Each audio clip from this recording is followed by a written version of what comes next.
Dito kaya sila? Sino? Mga kaibigan ko.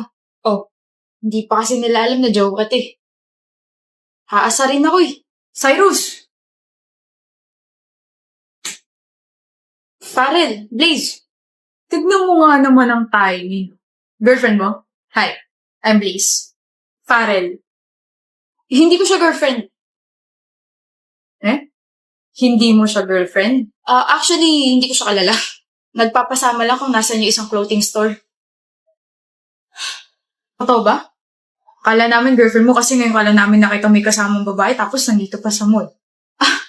Hindi ko talaga siya kalala. Miss, di ba kaya mo naman na sigurong pumunta sa gusto mong puntahan? Nandito na mga kaibigan ko eh. Okay. Ako na lang maghahatid sa clothing store na gusto mong puntahan. Sure, Farrell. I'm Hera. May tanong lang ako. Ano yon? Hindi ka ba namamahiya ng tao? You know, kapag may ibang kasama, hindi mo itatanggi yung kasama mo niya. Siyempre hindi. Hindi ako ganun. That's a stupid act. I like you. Pwede mo ba akong samahan? Tara. Anong ginagawa mo? I'm sorry, who are you? Hera, the moment na ikinahiya at tinanggi mo ko, break na tayo. Bobo mo? Ano? Kapal na mukha mo itanggi girlfriend mo sa harap namin? Ano kami tanga? Sino maniniwala na nagpapasama lang siya sa'yo? Nakakaya kang maging kaibigan? Buti na lang hindi flag for si Hera.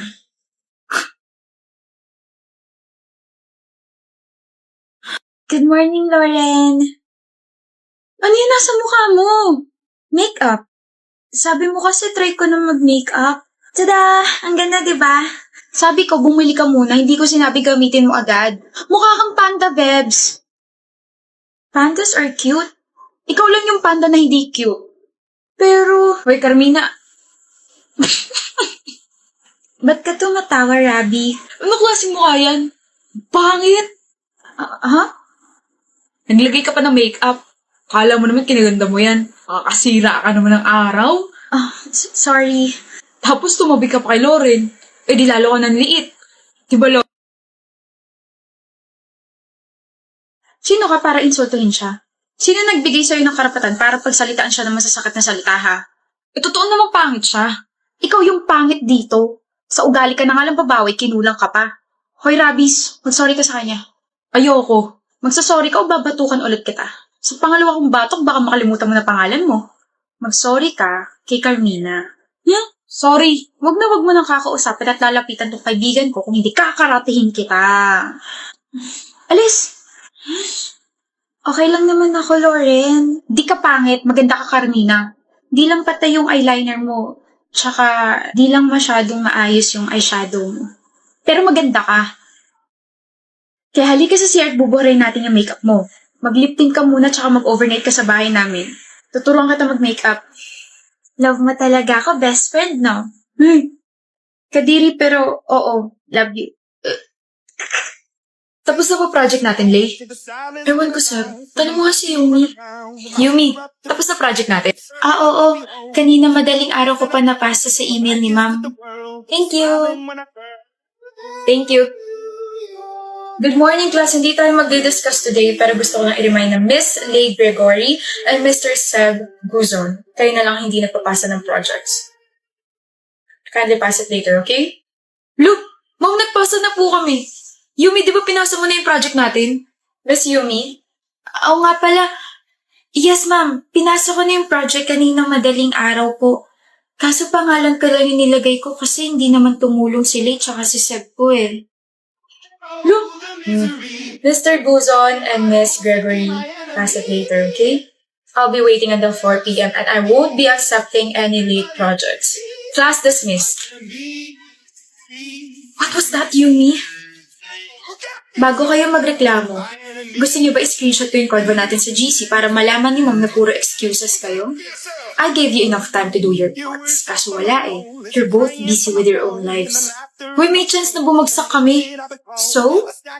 Should I say sorry then? Babe, I am not responsible for your own grades. You are. Kaya gawin niyo na yung project niyo. You still have, 3 hours left. You are selfish.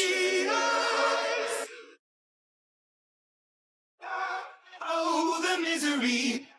Everybody wants to be my enemy.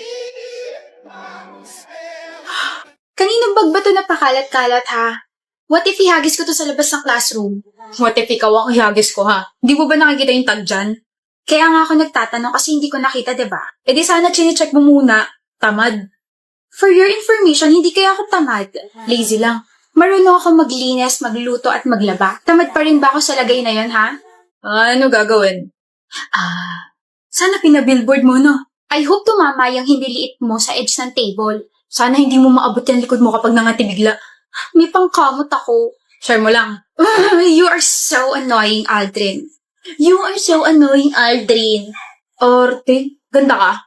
Of course, I'm pretty. Maganda ka nga, pero pick me ka naman. What? Pick me girl ka, kaya pick me Jella. Huh? I mean, pick me kapag sa groupings para alam mo yun, pag turn na natin mag-report or mag-present, pwede kong tanongin sa'yo kung tayo na ba. Saan mo naman natutunan yung cringy pick-up line na yan? Kinikilabutan ako. Dyan lang sa may kanto. Oh, aalis ka? Pupunta ako rin sa kanto na sinasabi mo para you can pick me too. Ha? Bakit mo dadalhin yung bag ko? Sa'yo ba yan? No, but you are mine, right? Jella. You're blushing. Mainit lang. Sobrang lamig kaya. Mainit nga sabi. Tubig nga. Pahingi tubig. Baduy niyo. Says the man who got rejected by his crush. Foul yan ah. Mahal, ba't ka nandito? Kasi bahay natin to. Di ba mamaya pa uwi mo? Hindi ba ako pwedeng umuwi ng maaga, Ben?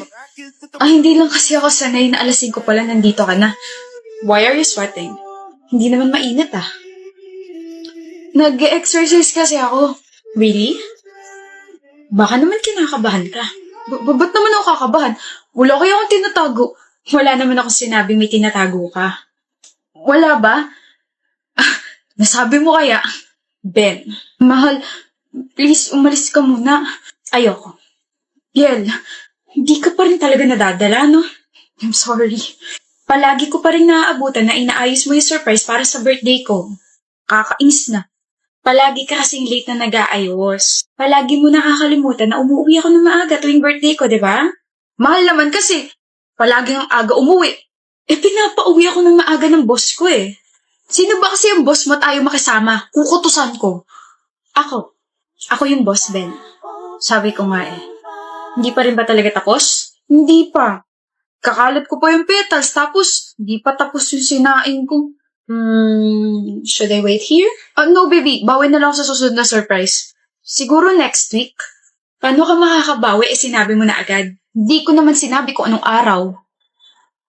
Okay po, mahal. Next time nga, 7 a.m. pala mag-aayos na ako ng surprise. Nakakainis. You're really a babe. Hindi mo mabuksan? Hindi. Pabukas. Palakas ka pa, B. Kaya mo yan. Babe, patulong. Oh, bigat? Sobra, Jones. Kaya mo yan.